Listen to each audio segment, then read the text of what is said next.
Itulah kesimpulan dari Syekh Abdul Fattah Huda yang membuat konklusi bahwasanya perlakuan baginda Nabi SAW di dalam menjawab pertanyaan itu bervariasi sesuai dengan audiens yang ada di hadapan beliau, yaitu para sahabat. Barangkali bagi kita adalah sesuai dengan kondisi murid-murid yang ada di hadapan kita. Allahumma sholli wa sallim ala sayyidina Muhammad. Lanjutkan karena nanti setelahnya ini ada bab yang baru ya. Kita lanjutkan. Kak Arsan.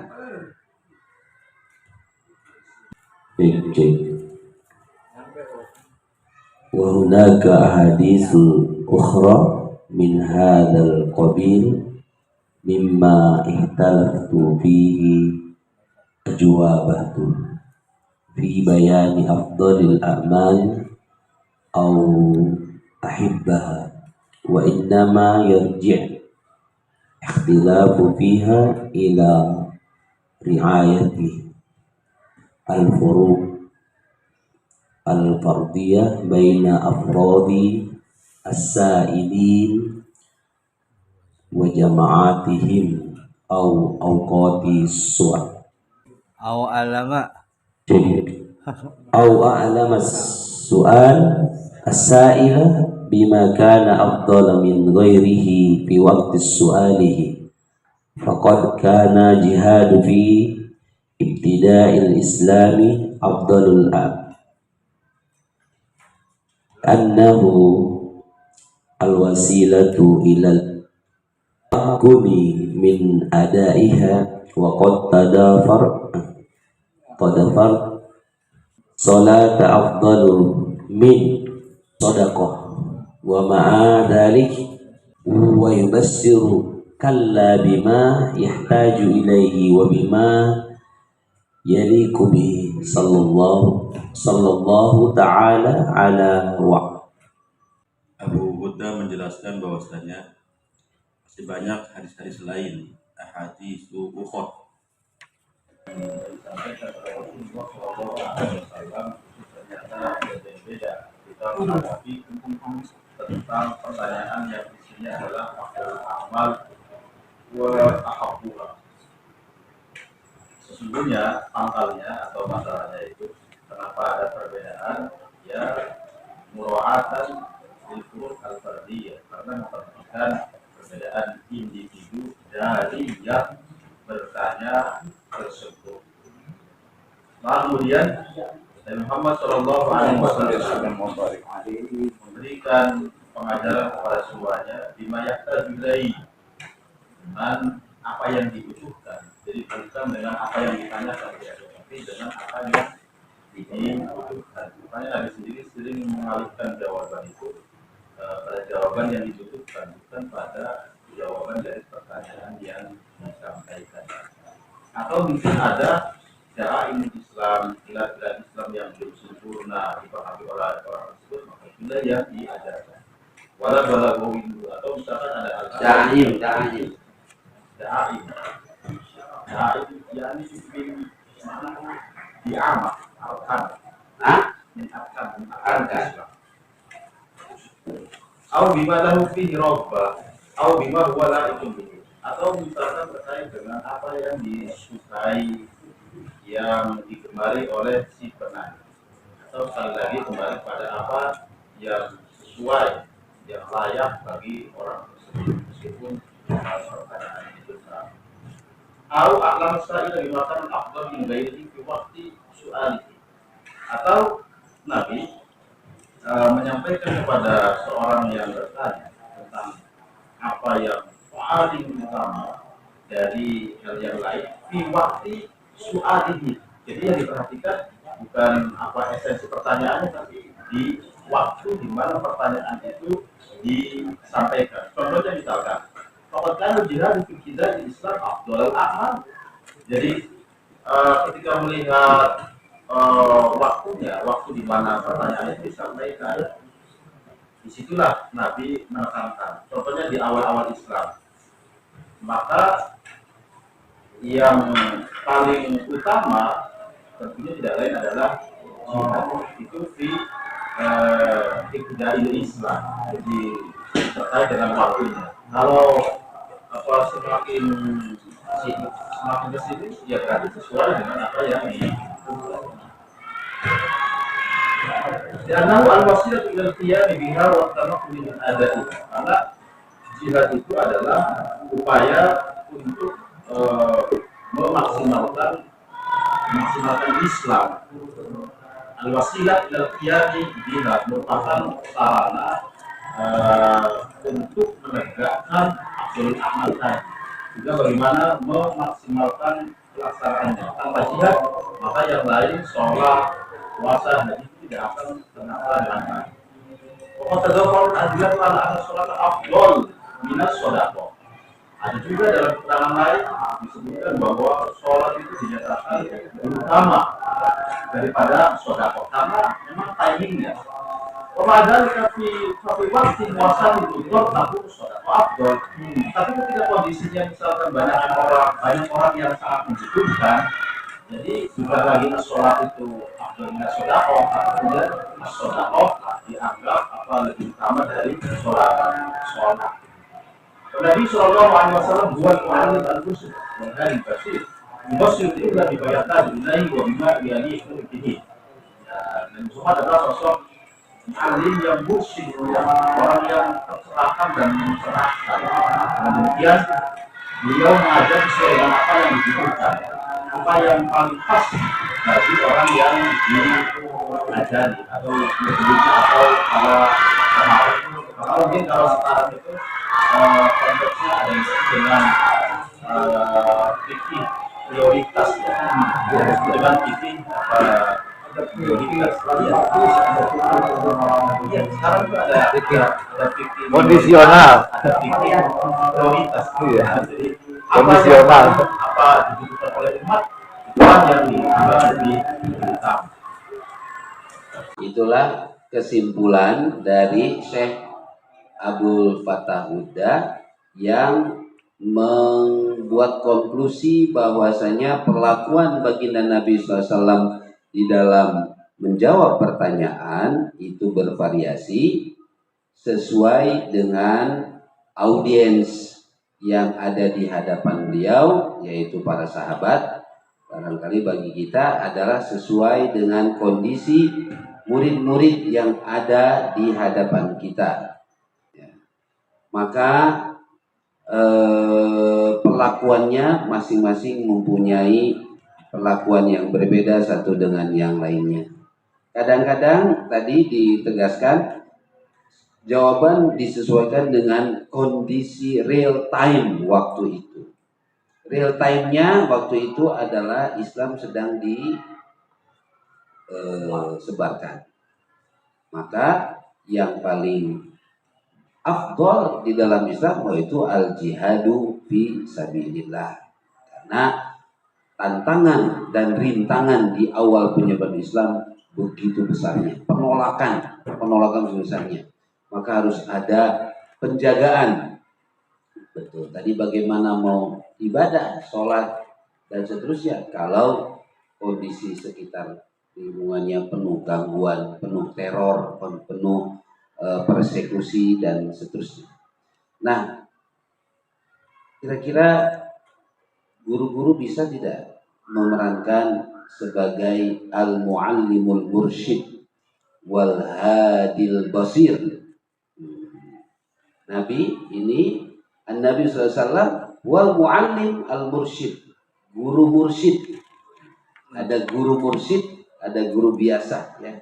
Guru mursyid wal hadi wal basir, yang memberikan petunjuk ya, solusi, yubassiru kullan bima yahtaju ilaihi wa bima yaliqu bi. Nah, kalau di kampung ini biasanya masyarakat itu bertanya seluruhnya ke kiai kampung itu. Kiai, saya besok mau nanam. Sebaiknya jam berapa ya mulainya? Coba. Ya kan? Padahal kiainya nanam seumur hidup aja belum pernah nanam, ya kan? Ditanya nanamnya kapan, jam berapa. Datang lagi bapaknya Kak Acang itu. Pak Kiai, saya mau cari ikan. Nah, jam berapa saya harus melaut, ya kan? Nanya lagi. Padahal kiai aja belum pernah melaut, belum pernah mancing gitu kan. Tapi kiai kampung itu menjadi sumber referensi dari umatnya. Ya, masyarakat petani, masyarakat nelayan, masyarakat pedagang. Kiai, bagaimana ini dagangan saya kok sepi terus? Apa doanya? Nah, Allahumma, kiai itu ada beberapa tipe gitu ya. Ada kiai tutur, nah, ada kiai sembur, ada kiai mabur, nah, ada kiai tandur. Nah, ya kan? Nah, yang tadi itu kiai apa itu? Sembur gitu kan. Nah, ya, sana. Jalan. Sembur gitu kan. Semua baik ya, karena memang hajatnya seperti ini kan. Macam-macam umat itu ya kan. Ada yang aduh Pak Kiai ini anak saya sakit. Oh, jadi coba tadi petani datang, nelayan datang, dagang pengen laris. Ini ada yang sakit ya kan. Wah, macam-macam. Jadi harus multi talent itu ya, menjadi al muallimul mursyid, al muallimul mursyid wal hadil basir ya. Biasanya itu dianugerahkan oleh Allah Subhanahu wa taala kepada ya kiai-kiai tadi itu sesuai kebutuhan ya, karena memang di masyarakat itu siapa lagi rujukannya? Tidak ada rujukannya ya kan. Mau nanya ke siapa? Ada profesor tentang pertanian? Ya nggak ada di kampung. Ahli IPB-nya nggak ada. Tukang mancing ahlinya di sini. Orang lagi melaut ini mengaji ya kan. Ahli mancingnya ngaji. Mau nanya nelayannya ya. Jadi mau nggak mau di kampung itu karena keterbatasan itu ya. Jadi al-muallim maksudnya ya harus bisa menjawab pertanyaan-pertanyaan seperti itu ya. Maka tadi karena kurangnya referensi, maka si tadi itu muallimnya kayaknya Allahumma linglang linglung gitu kan ya. Mungkin karena udah puyeng gitu dia waktu itu, dia puyeng gitu kan, ini nanya oh apa itu kan dia terbatas gitu kan. Udahlah gue kasih ini aja, manjur juga.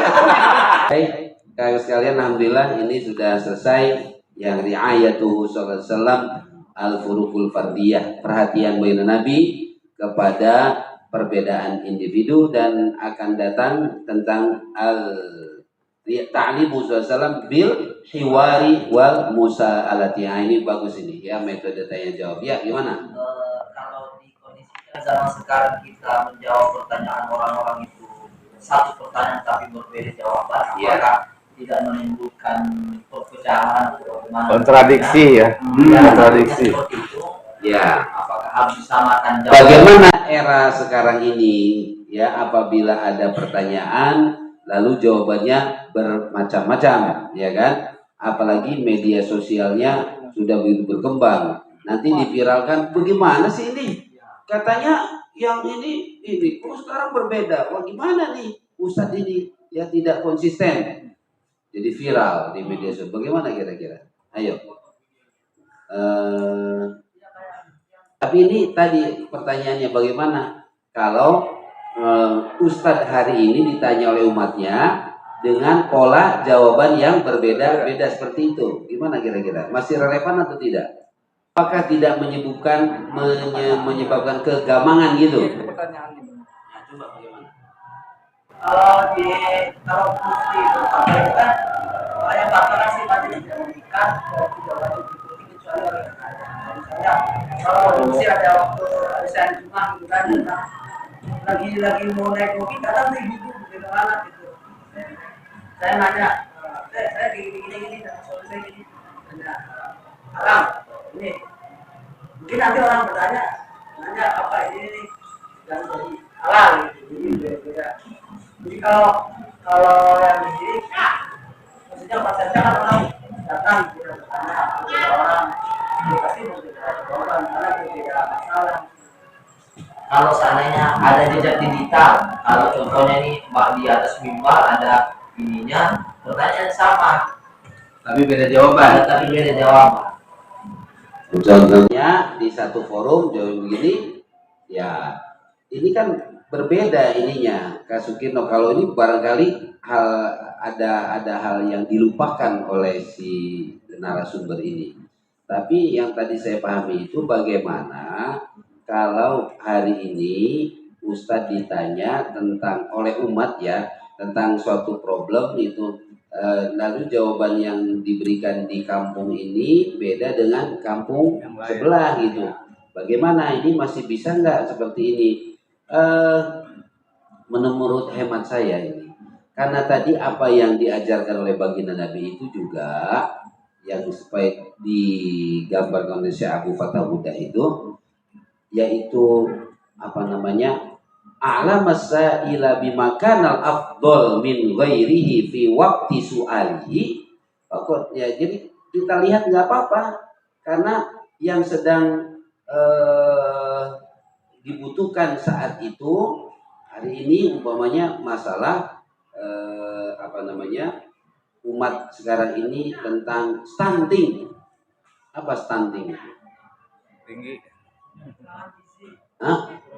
Kekurangan gizi itu. Nah, maka yang diperlukan hari ini adalah menjaga gizi. Nah, menjaga gizi, menjaga kebutuhan anak-anak agar jangan sampai kurang makanannya, susunya dan sebagainya. Kira-kira begitu ya. Di tempat yang lain, di komplek yang nggak ada stunting lah, ya kan? Di komplek ada nggak stunting? Mereka mampu cukup semuanya. Yaitu yang paling baik adalah membantu tetangga sebelah yang sedang Kekurangan gizi. kalau di kompleks standing, di kampung stunting. Ya kan gitu. Kira-kira. Nah, kita di sini standby gitu. Waduh, ya jangan dong. Ya kan? Di sana standing, di sana stunting, di sini standing apa standby. Jadi tetap saja Kak Sukirno saya kira relevan ya. Nggak apa-apa.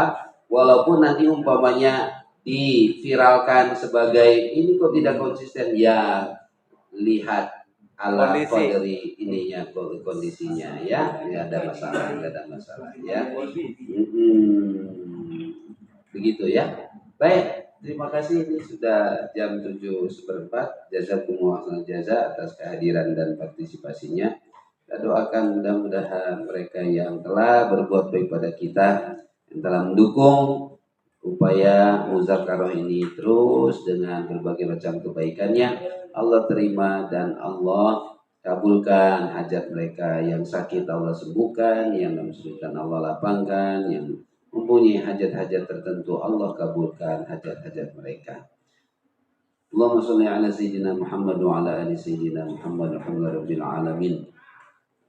Allahumma a'inna ala zikrika wa syukrika husni ibadatik. Allahumma la tada' fi maqamina hadha dhanban illa ghafarta wa la hamman illa farajta wa la 'aiban illa satarta wa la maridan illa syafaita wa la daynan illa qadaita wa la hajatan min hawaij dunya illa qadaitaha wa yassartaha ya rabbal alamin. Rabbana atina fid dunya hasanah wa fil akhirati hasanah wa qina adzabannar. Sallallahu ala sayyidina Muhammad wa ala alihi wasallam. Ana rabbika rabbil izzati amma yasifun. Wassalamu ala mursalin. Alhamdulillahi rabbil alamin. Bismillahirrahmanirrahim.